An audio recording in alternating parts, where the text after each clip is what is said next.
vai funcionar. Aí é isso, né? A aula vai ser sobre processos de socialização. E aí eu queria perguntar pra vocês, assim, vocês já... Peraí que tenho que aceitar pessoas. Vocês já pararam pra pensar qual é o processo, né? Como que é que a gente aprende a viver em sociedade?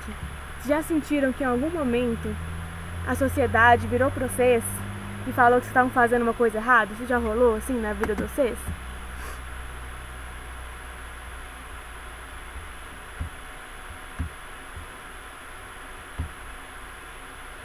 Pois é, né? Sempre rola esse sentimento. E aí, gente, pra essa aula, é uma aula que a gente vai basicamente falar sobre isso, assim, sobre os processos que a gente passa pra aprender como se vive em sociedade.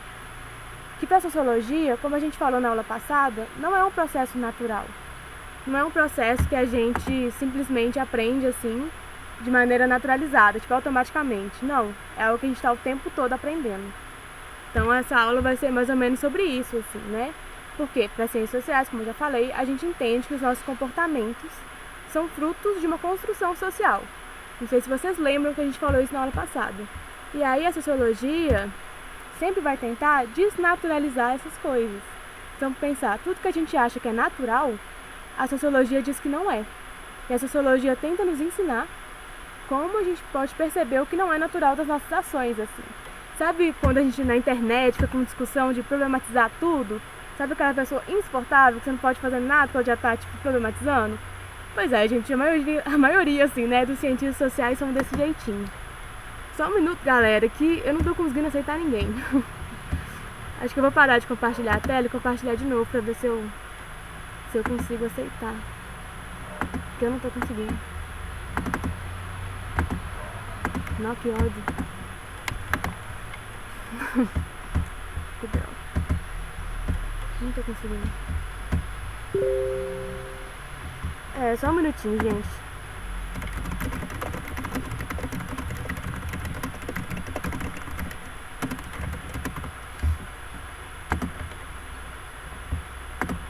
Ai, que saco.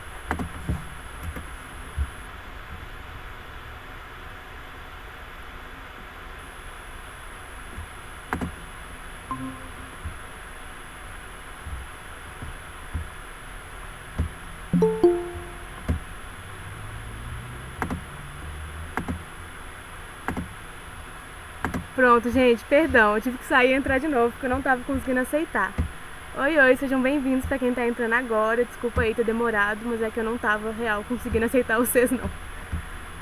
Sejam bem-vindos e bem-vindas. Como eu comentei aqui com a galera que já tava aqui na aula de hoje a gente vai conversar sobre o processo de socialização, sobre o conceito de socialização, que é basicamente como a gente aprende a viver em sociedade. E aí eu perguntei pra vocês se vocês já viveram alguma situação em que a gente sentiu que a sociedade mostrou assim que vocês estavam errados. Alguém sabe me dizer ou quer compartilhar aí um exemplo? Se não quiser, tudo bem. Mas se alguém tiver a fim de dar uma ideia aí de uma situação que a sociedade mostrou que você estava agindo da maneira incorreta, senão eu posso dar vários exemplos. Por exemplo.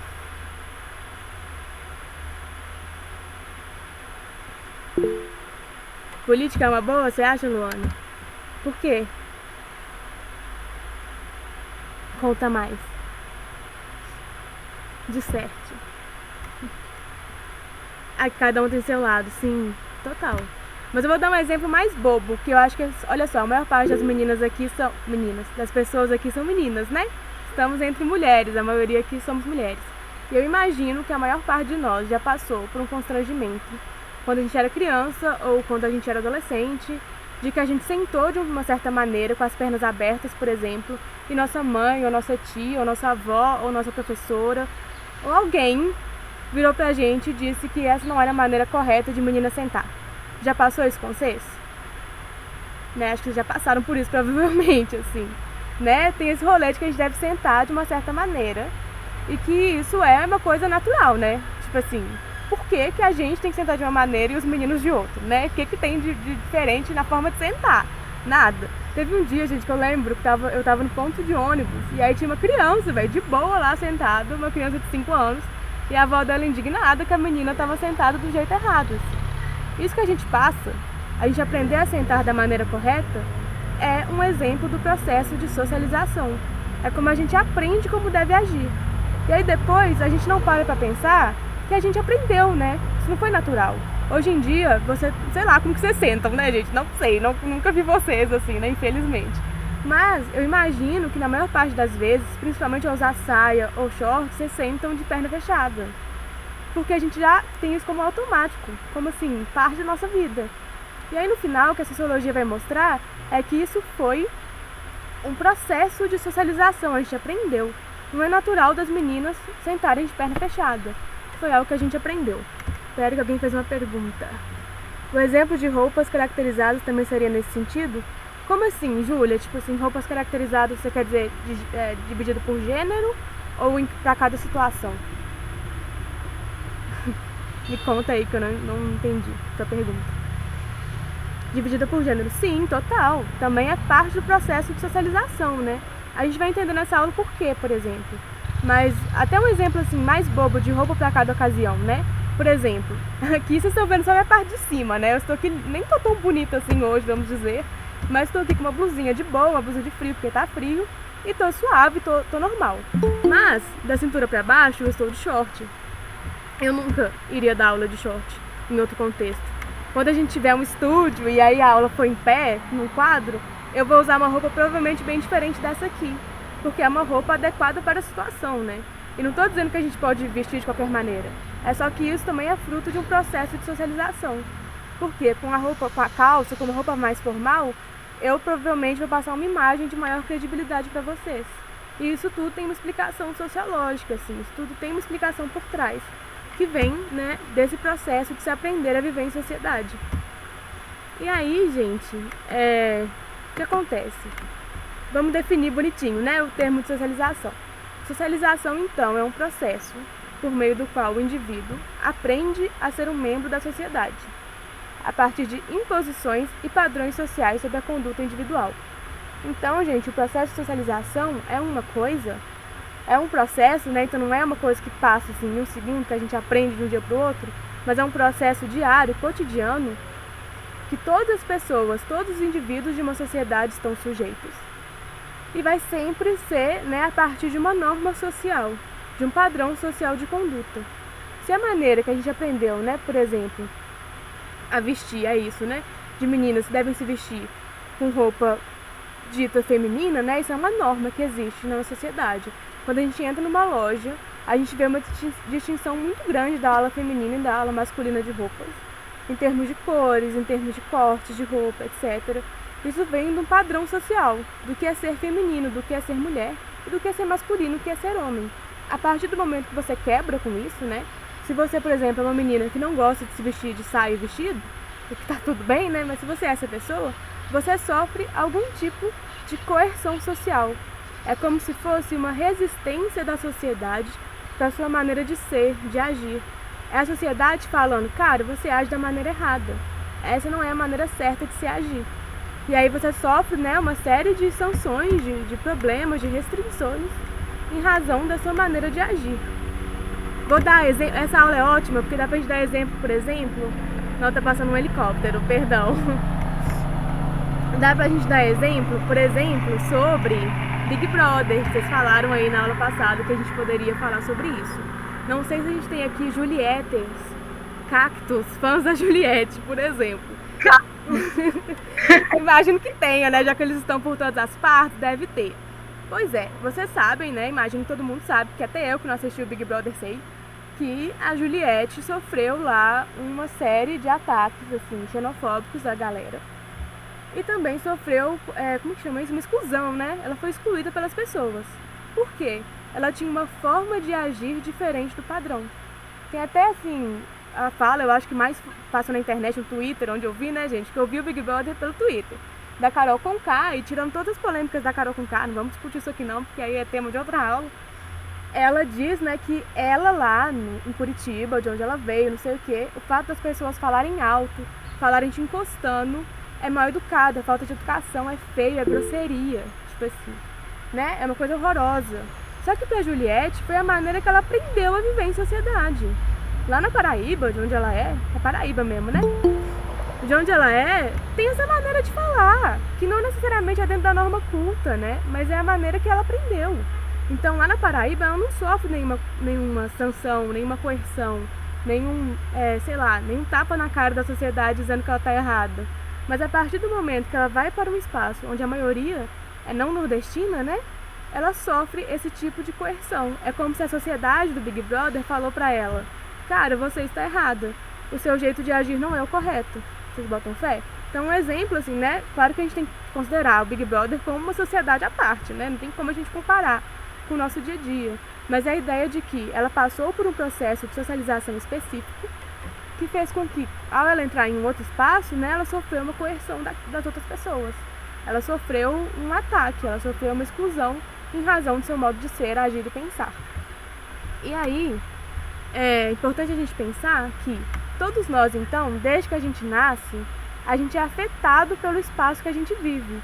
Então a Juliette só fala da maneira que ela fala, só age da maneira que ela age, porque ela foi afetada, porque ela nasceu na Paraíba. Ela não nasceu aqui em Minas Gerais, nasceu lá. E aí, então, a experiência social de uma criança, quando ela nasce, vai ser relativa aos indivíduos que estão ao redor dela, que é o que a gente chama de agentes socializadores. Então, basicamente, não só a nossa família, né, mas as pessoas que vivem ao nosso redor, né, as pessoas que fazem parte da mesma cultura que a gente, nos ensinam a viver em sociedade. Eles são os agentes, eles são as pessoas que nos ensinam como agir, como sentir, como viver em sociedade. E aí, é importante a gente pensar que a socialização, ela tem 3 etapas.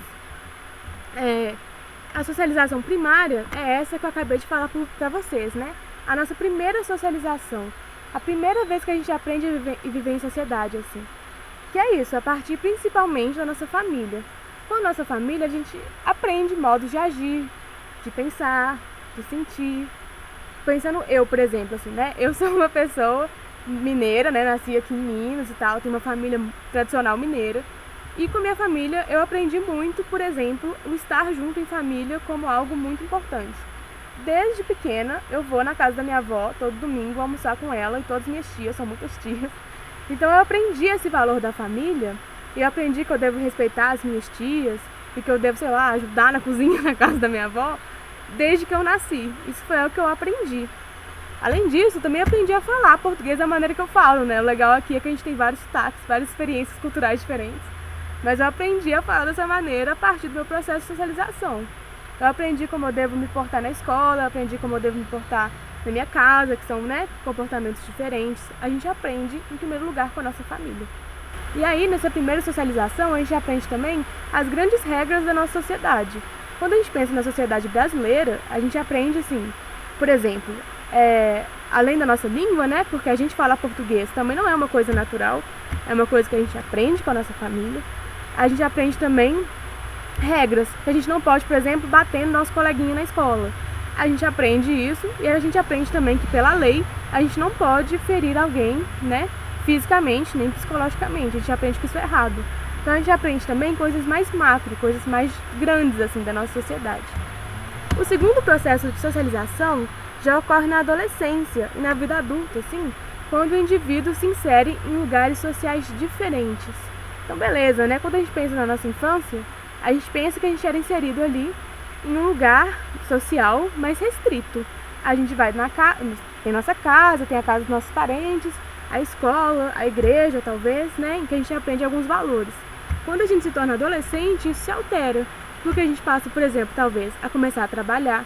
E aí no trabalho você começa, né, a ter relações sociais diferentes, de poder, por exemplo, e que tem o seu chefe e você é funcionário dessa pessoa. Então você aprende outros valores, outras maneiras de agir, né? Você percebe que no trabalho você não pode agir da mesma maneira que na escola. Ao mesmo tempo que você faz amigos, então você começa a dar rolê aí pela cidade e aprende novas normas sociais, né? Sei lá, por exemplo, você aprende que quando você chega num rolê e a pessoa te oferece bebida, é melhor você não aceitar a bebida, diferente da casa da sua mãe, né? Da casa dos seus tios, porque tem um perigo ali naquela bebida. Você aprende isso na prática, né? A gente aprende a viver em sociedade a partir dos espaços onde a gente vive. E aí, gente, tem a socialização também terciária. Essa socialização, nem todos os autores concordam que ela existe, mas eu acho que faz muito sentido a gente pensar nela, porque ela está muito presente na nossa sociedade de hoje. Porque a socialização terciária é um processo de aprendizagem para adaptação às mudanças sociais. E aí um ótimo exemplo para eu falar de socialização terciária é o Fiuk, o outro finalista lá do BBB, usando ele de novo como exemplo. Espero que vocês estejam antenados no Big Brother. Mas o Fiuk, não sei se vocês lembram, ele foi um cara que ele, quando entrou no programa, né, antes de entrar, ele fez uma série de aulas sobre sociedade, não sei sobre o que era, sobre preconceitos, sobre, sei lá como que eu defino como que era a aula dele, mas basicamente ele contratou uma pessoa para explicar para ele como você deve agir diante de pessoas LGBT, como você deve agir diante de pessoas não brancas, né? Como você deve agir diante de mulheres. E aí ele ficou com esse discurso, né? Porque foi quase um processo de socialização terciária mesmo que ele estava passando ali. Ele estava querendo agir de uma maneira diferente que ele agia anteriormente, né? Ele não quis chegar no Big Brother e ser o Fiuk que ele era em casa. Ele queria chegar lá e ser o cara cis, hétero, não sei nem falar isso, privilegiado, né? Ele queria chegar lá e dizer, olha, eu sou isso tudo, né? Meu processo de socialização me fez, né? Um homem branco, hétero e privilegiado e rico. Eu sou essa pessoa. Mas aqui no Big Brother eu tô disposto a desconstruir tudo, né? Ele já chegou falando isso. Eu tô disposto a aprender de novo como viver em sociedade com vocês. E eu quero que vocês, né, de alguma forma me ensinem. E eu quero ensinar para os meus iguais, então para as pessoas brancas que estão aqui dentro, como se deve agir. Ele estava sendo ali um agente socializador em algum sentido, né? Mas ele estava passando por um processo terciário de socialização, em que ele não queria levar em conta, né, os padrões que ele aprendeu na infância, porque ele queria estar adepto às novas normas sociais. Pronome neutro também, Júlia. E o problema, gente, é que o Fiuk, nesse caso, usou isso de maneira completamente errada, né? Ele não soube se adaptar às mudanças, porque a galera que estava lá no Big Brother não era uma galera que necessariamente todo mundo era super desconstruído, corretíssimo, né? Eles eram pessoas normais, né? E aí por isso que ele sofre esse choque assim que ele sofreu, porque não foi uma coisa naturalizada, foi uma coisa que ele chegou lá e simplesmente sentiu a resistência da galera e do público aqui fora, né? Mas enfim, gente, desculpa se os cachorros estiverem atrapalhando. Da próxima vez, acho que não vai ser aqui fora a aula. Mas enfim, deu pra entender direitinho, bonitinho, esse trem das 3 etapas? O que vocês acham? Chia. Então tá bom. E aí, gente, vou passar aqui rapidinho esse negócio, porque, como eu falei pra vocês, eu acho que a melhor forma da gente estudar essa matéria aqui é a gente prestando atenção na nossa vida. Mas além disso, tem também alguns filmes que eu pensei de recomendar pra vocês, que é bem legal pra gente ver, assim. E é legal até pra pensar repertório pro Enem mesmo, pra redação e tudo mais. A gente pode usar esse filme, Capitão Fantástico, por exemplo, dependendo, né? Então, enfim, fica aí a recomendação. Os dois tem na Netflix. Então esse primeiro, né, Capitão Fantástico, não sei se alguém já viu, vocês já viram? É um filme que conta a história de uma família que vive no meio do mato, aí é literalmente no meio do mato mesmo. E eles vivem à parte da sociedade, enfim, né, a parte da cidade grande. Eles não conhecem ninguém além deles mesmos, assim. E aí o pai deles cria eles em cima de uma série de valores, assim, políticos específicos, mas completamente diferente da nossa sociedade. Por exemplo, os meninos, velho, acordavam às 6 horas da manhã pra ir treinar, tipo assim, treinar caça, treinar não sei o quê. E até, isso vai, né, do menino de 16 anos até a criança de 5 anos, sei lá quantos anos ela tem. Então eles vivem uma vida completamente diferente, né, do que a gente vive. E aí chega um dado momento que eles são obrigados a ir numa cidade. E aí nisso eles percebem, né, eles sofrem esse alerta da sociedade o tempo todo, falando, cara, não é assim que você deve agir, você age da maneira errada. Então é bem legal, assim, é um filme bem legalzinho, eu gosto dele pelo menos. E é um filme leve, é muito bom estudar sociologia com coisa engraçadinha, tranquila, porque normalmente é meio punk. E aí, falando isso, eu tenho uma recomendação de um documentário, pra quem gostar de documentário, que esse sim é pesado, tá? Esse é meio triste, ele é meio tenso, mas é muito doido pra pensar o processo de socialização, que conta a história de irmãos gêmeos, em que um sofre um acidente de carro e ele perde toda a memória. Ele perde a memória, gente, de um jeito que ele olha pra mãe dele e não sabe que a mãe dele é a mãe dele. A única pessoa que ele lembra é do irmão. E aí, esse irmão ensina pra ele tudo. Ensina pra ele o que é família, ensina pra ele o que é, como que se come, que situação que é almoçar, enfim, ensina tudo pro menino. Só que aí acontece um plot twist bem pesado, que eu não vou falar, porque senão vai estragar o documentário, mas já digo que é triste. Tem os dois na Netflix? Tem os dois da Netflix. O documentário tá bom, é da Netflix.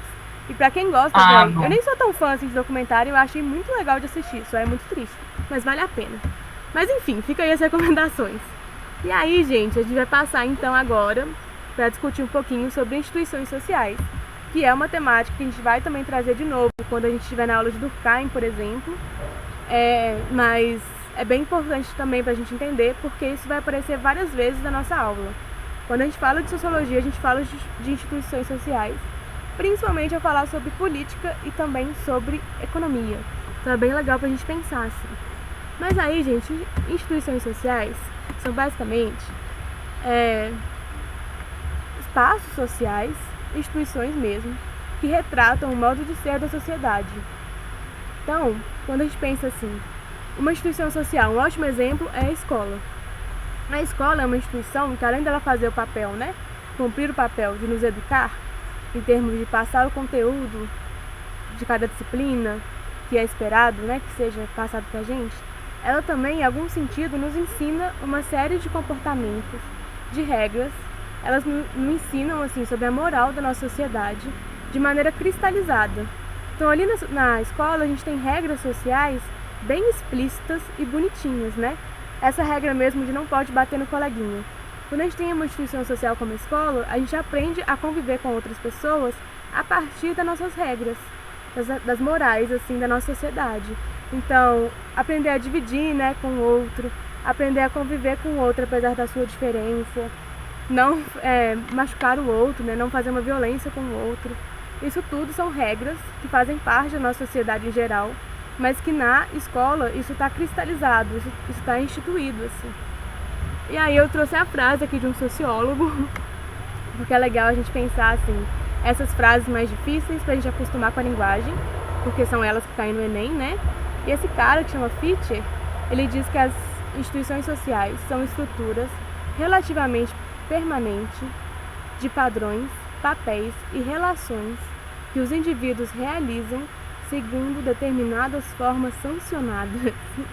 É bem feio essa frase, né, gente? Não sei se deu pra vocês entenderem. Mas basicamente a gente tá querendo dizer o quê? Que as instituições sociais são estruturas.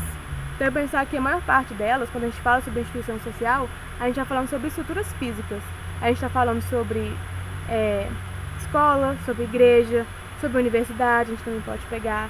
Mas a gente também pode pegar uma instituição que ela não é literalmente física, construída de tijolo, mas a família, por exemplo, é uma instituição social, que elas são permanentes, quer dizer que elas existem na nossa sociedade, independente da nossa vontade.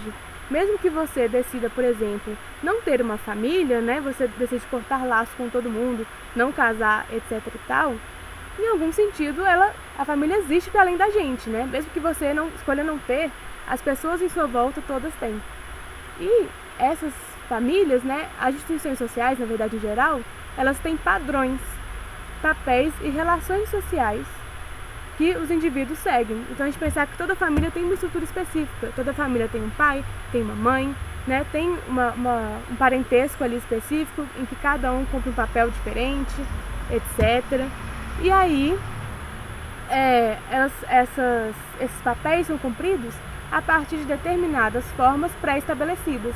Então, por exemplo, né, um pai, por mais que cada pai vai ser de um jeito, né, cada pessoa tem a sua subjetividade, é óbvio, ele cumpre um papel ali na família, né, que ele é mais ou menos pré-estabelecido.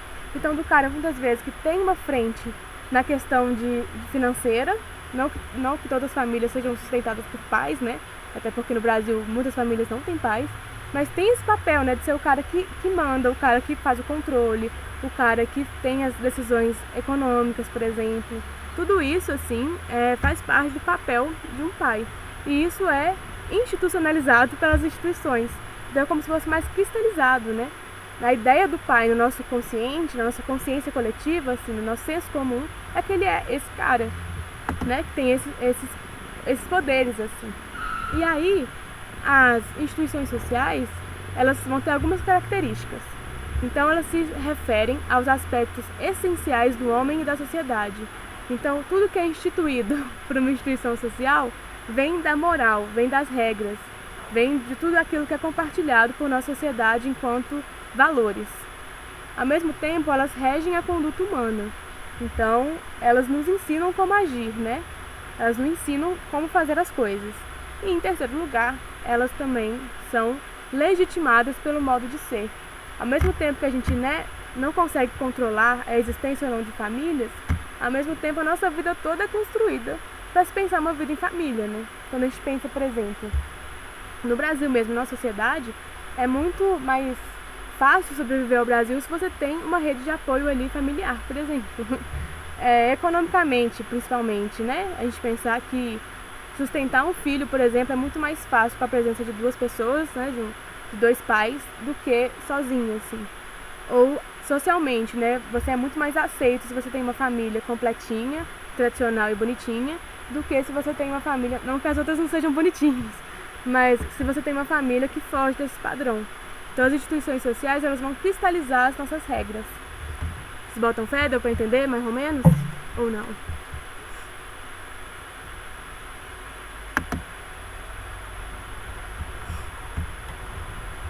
Tia, qualquer coisa vocês me perguntem, tá? E aí, gente, tem uma coisa muito importante quando a gente fala sobre instituições sociais. É que as instituições sociais só existem porque elas são aceitas pelos sujeitos. Isso é muito louco de se pensar, porque a gente pode pensar, assim, vários tipos de instituições sociais que existem, né? Como eu falei, existem essas mais, assim, fáceis de entender, né? Que é a família, a escola, a igreja, mas tem também instituições que elas são mais invisíveis, assim, mas que elas existem na concretidade da sociologia, né? Da sociedade. Então, por exemplo, o nosso governo, nossa maneira de governar. Não estou falando do governo específico que existe hoje não, tá, gente? Estou falando da toda a estrutura de governo que a gente tem, o sistema que nós temos, né? Que é, por exemplo, um sistema, né, democrata, representativo, que a gente tem hoje em sociedade. Ele só é aceito, ele só existe, na verdade, porque a gente aceita ele. A gente tem uma crença que a democracia é um tipo de organização, por exemplo, política, né, e governamental, que traz segurança pra gente. Não sei se vocês já pararam para refletir sobre isso, assim. É claro que eu não estou dizendo que não existem pessoas que criticam, né? É óbvio que tem pessoas que criticam o tipo de governo, isso aí sempre vai existir. Mas, em geral, a democracia só existe porque a gente acredita nela.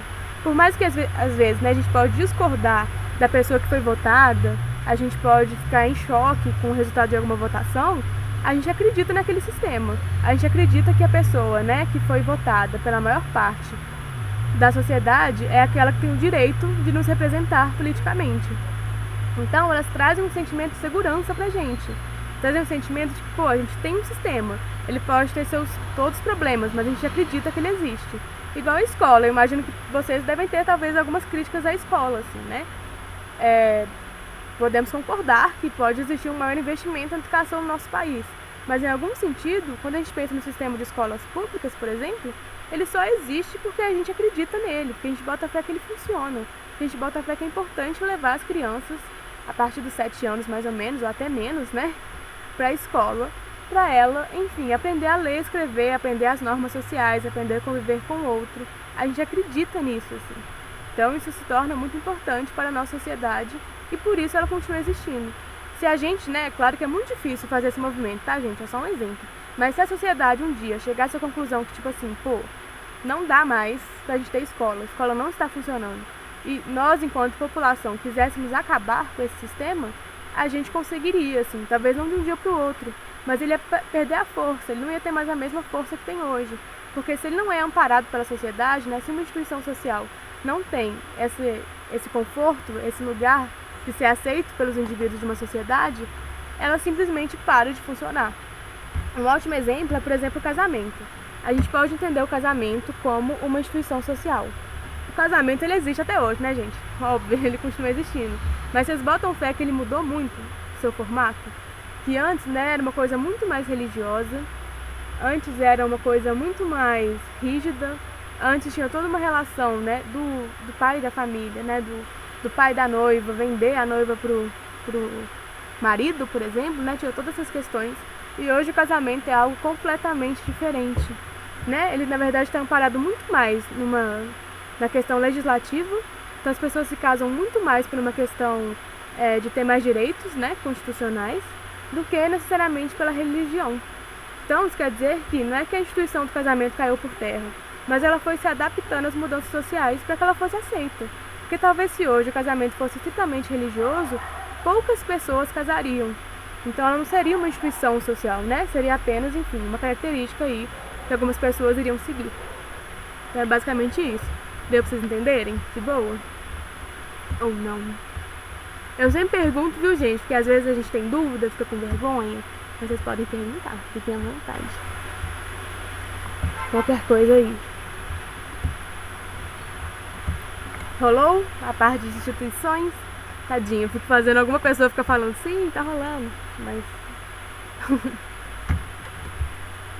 deu pra entender? Obrigada, Júlia, fofa.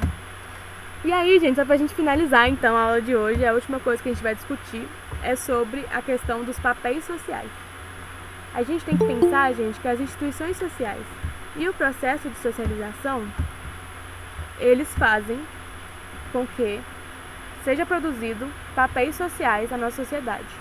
Os papéis sociais são um conjunto de comportamentos e também de expectativas que os sujeitos da sociedade devem manter e cumprir a partir de um lugar, né, social que ocupam. Então, assim, a gente tem vários exemplos, mas a gente já comentou sobre isso hoje, a gente pode continuar usando esse exemplo, que já está aqui, mas é ótimo para a gente pensar, que é os papéis sociais que são atribuídos de maneira diferente em razão do gênero. Então, homens e mulheres têm uma expectativa de como agir em sociedade que são diferentes. Eu não estou aqui fazendo uma discussão de que se é melhor, se é pior, apesar de que, enfim, a gente pode discutir isso também em algum outro momento. Mas principalmente que estamos aqui, em maioria de mulher, eu acho que a gente pode concordar, né? Que existe uma expectativa diferente da nossa ação em relação aos homens. Um ótimo exemplo, gente, aí eu vou estar agindo aqui com a realidade, fazendo uma ciência social com a nossa prática, é pensar, por exemplo, em investimento em educação. É muito maluco pensar, né? Tanto aqui na Gênio Online, mas também em outros cursinhos que eu trabalho, a maior parte das minhas alunas sempre são meninas. Por quê? Existe uma expectativa da educação diferente em cima da gente do que sobre os homens.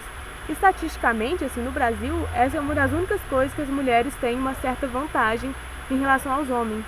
Então existem mais mulheres no ensino superior, mais mulheres no ensino médio, por exemplo, do que homens.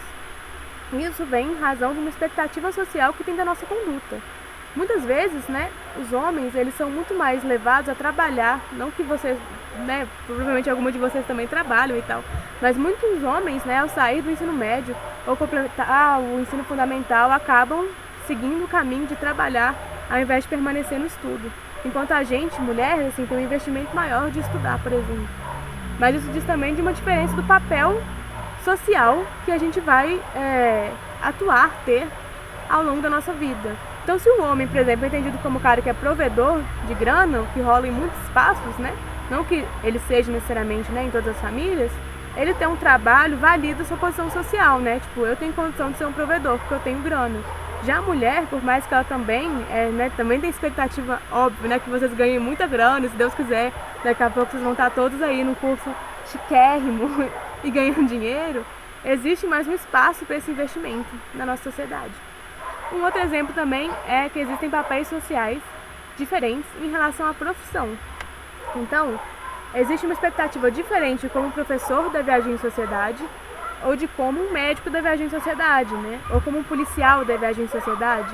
Não sei também se vocês já passaram por essa experiência de conhecer uma pessoa que é de uma profissão X e você ficar chocado que a pessoa faz o que ela faz, assim, sabe? Tipo assim, sei lá, encontrar eu nunca encontrei, tá, gente? Mas encontrar um cara que é, sei lá, agente da Marinha aqui do Brasil. Aí você vai conhecer o cara e ficar chocada que ele faz isso, assim, porque é uma profissão que você espera uma pessoa muito formal, muito séria. E às vezes ele é só um cara normal, assim, você não tem expectativa. Eu, como professora, eu sou novinha, né, gente, tenho 24 anos, mas eu também sou muito pequena.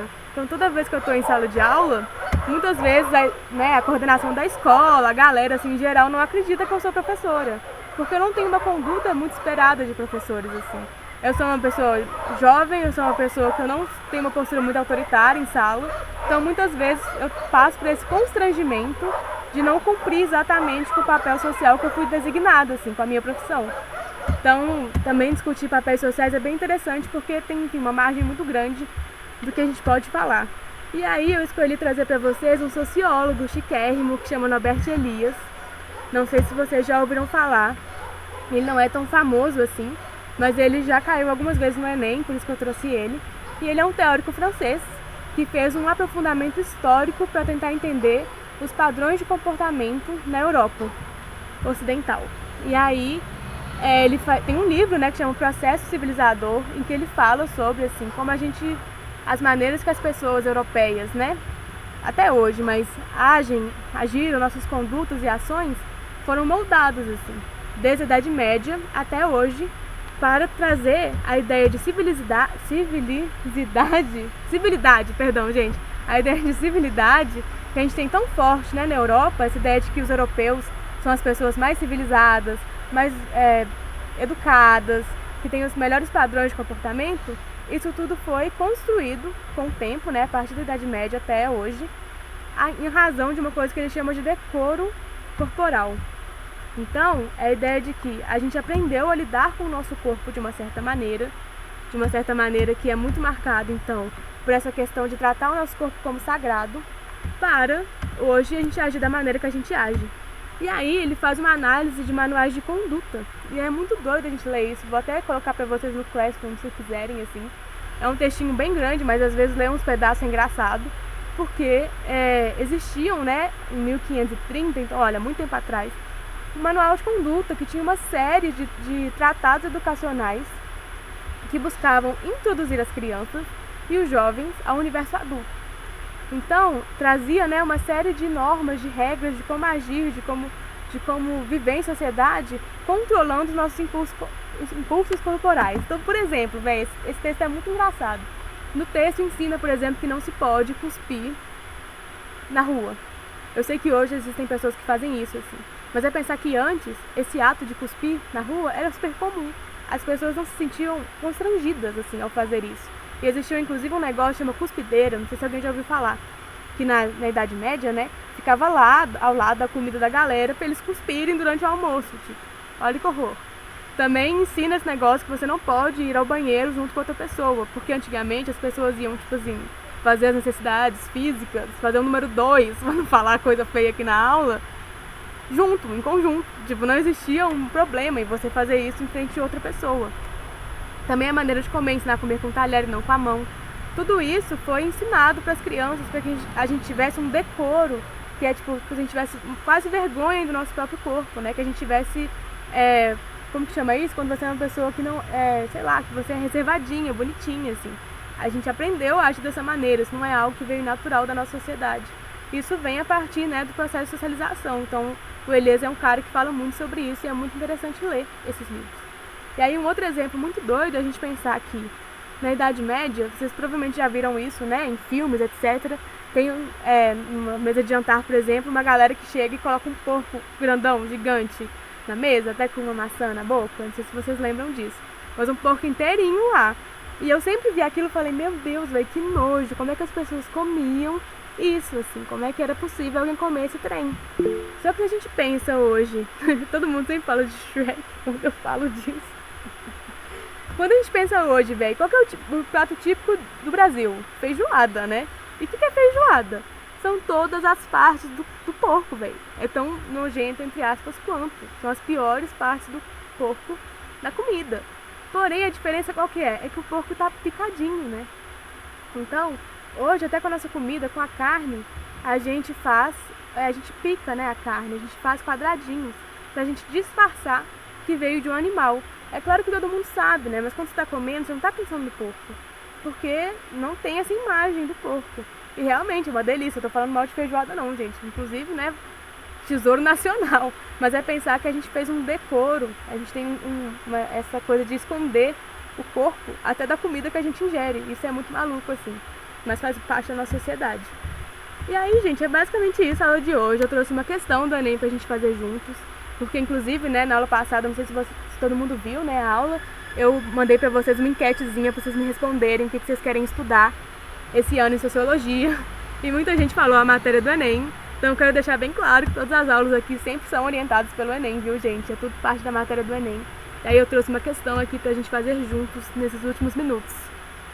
Eu já tô aqui falando igual uma matraca, né, gente? Mas enfim, eu vou ler aqui, aí vocês me falem qual que vocês acham que é a resposta correta.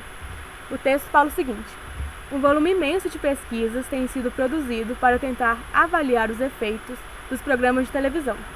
A maioria desses estudos diz respeito às crianças, o que é bastante compreensível pela quantidade de tempo que elas passam em frente ao aparelho e pelas possíveis implicações desse comportamento para a socialização.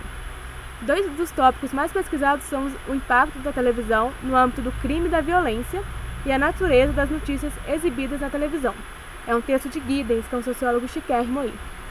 E aí, a pergunta é a seguinte: o texto indica que existe uma significativa produção científica sobre os impactos socioculturais da televisão na vida do ser humano. E as crianças, em particular, são os mais vulneráveis a essa influência por quê? Letra A. Codificam informações transmitidas nos programas infantis por meio da observação. Letra B. Adquirem conhecimentos variados que incentivam o processo de interação social. Letra C. Interiorizam padrões de comportamento e papéis sociais com menor visão crítica. Letra D. Observam formas de convivência social baseadas na tolerância e no respeito. E letra E. Aprendem modelos de sociedade pautados na observância das leis. Qual que vocês acham aí que é a correta? Assim. Letra a C. C mesmo. Ela mesmo. Assim, vou explicar rapidinho, assim, porque nosso tempo tá acabando. Mas é isso, né? Por que a galera tá pesquisando esses dois tópicos, né? A questão do crime e da violência e a natureza das notícias. Por que é tão preocupante que as crianças fiquem muito tempo em frente à TV? E também porque é preocupante pensar as implicações desse comportamento para a socialização. É justamente porque quando a gente está, né, exposto à televisão, às mídias sociais, que vão trazer lá uma série de informações, a gente vai interiorizar padrões sociais de comportamento, né, e papéis sociais também, sem pensar muito sobre eles. Sei lá, tem vários exemplos para a gente discutir isso, a gente pode discutir isso em outra aula também, mas a gente pega, por exemplo, as novelas, né, já dei esse exemplo aqui em outras aulas. Mas as novelas, por exemplo, elas têm um padrão de desigualdade social, né? Em toda novela tem o universo da galera pobre e o universo da galera rica. Isso faz com que a gente interiorize essa ideia, né? A gente interiorize que sempre vão existir pessoas ricas e pessoas pobres. E que as pessoas pobres, mesmo que elas sofram muito, elas são felizes no final. E que sempre que tiver uma interação entre pessoa rica e pobre, vai ter aí um bafafá, mas no fim vai ficar tudo certo e provavelmente a pessoa pobre vai ficar rica. Esse padrão que tem das novelas, a gente acaba interiorizando e levando isso para a nossa vida social, assim. Então, se você é uma pessoa, sei lá, de classe média e vai num lugar de classe baixa, você acha que as pessoas vão agir assim como agem na novela. Ou quando você vai numa casa de uma pessoa muito rica, você acha que ela vai agir da mesma maneira que as novelas. E isso pode ser, né, perigoso pra gente, porque a gente não tem uma visão crítica do que é isso. A gente só aceita esse padrão, assim. Então é basicamente isso, gente, a aula de hoje. Espero que vocês tenham gostado. Como eu já falei, qualquer coisa que vocês precisarem, contem comigo.